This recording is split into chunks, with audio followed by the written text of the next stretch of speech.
ఎన్టీఆర్ జిల్లా గంపలగూడెంలోని ప్రసిద్ధ పుణ్యక్షేత్రం నెమలి వేణుగోపాలస్వామి ఆలయం వేదికగా రాజకీయ రచ్చ మొదలైంది. స్వామివారి కళ్యాణ మహోత్సవంలో తీవ్ర ఉద్రిక్తత చోటు చేసుకుంది. ఒకే పార్టీకి చెందిన ఎంపీ ఎమ్మెల్యేల మధ్య విభేదాలు దేవుడి సన్నిధిలో బహిర్గతమయ్యాయి. నెమలి వేణుగోపాలస్వామి కళ్యాణం సందర్భంగా పట్టువస్త్రాల సమర్పణలో వివాదం చోటు చేసుకుంది. విజయవాడ ఎంపీ కేశినేని చిన్ని మరియు తిరువూరు ఎమ్మెల్యే కొలికిపూడి శ్రీనివాసరావు ప్రోటోకాల్ రచ్చతో మొదలైన వివాదం తోపులాట వరకు దారితీసింది. దైవ సన్నిధిలో రాజకీయ శాఖలు రాజుకున్నాయి. నెమలి స్వామివారికి పట్టువస్త్రాలు సమర్పించే క్రమంలో తెలుగుదేశం పార్టీకి చెందిన ఇద్దరు కీలక నేతల మధ్య ఘర్షణ వాతావరణం నెలకొంది.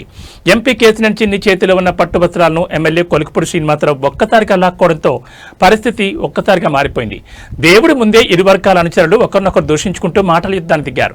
చూస్తుండగానే ఇది కాస్త తోపులాటగా మారింది. అటు ఎంపీ అనుచరులు ఇటు ఎమ్మెల్యే మద్దతుదారులు ఒకరిపై ఒకరు విరుచుపడడంతో ఆలయ ప్రాంగణంలో గందరగోళం నెలకొంది.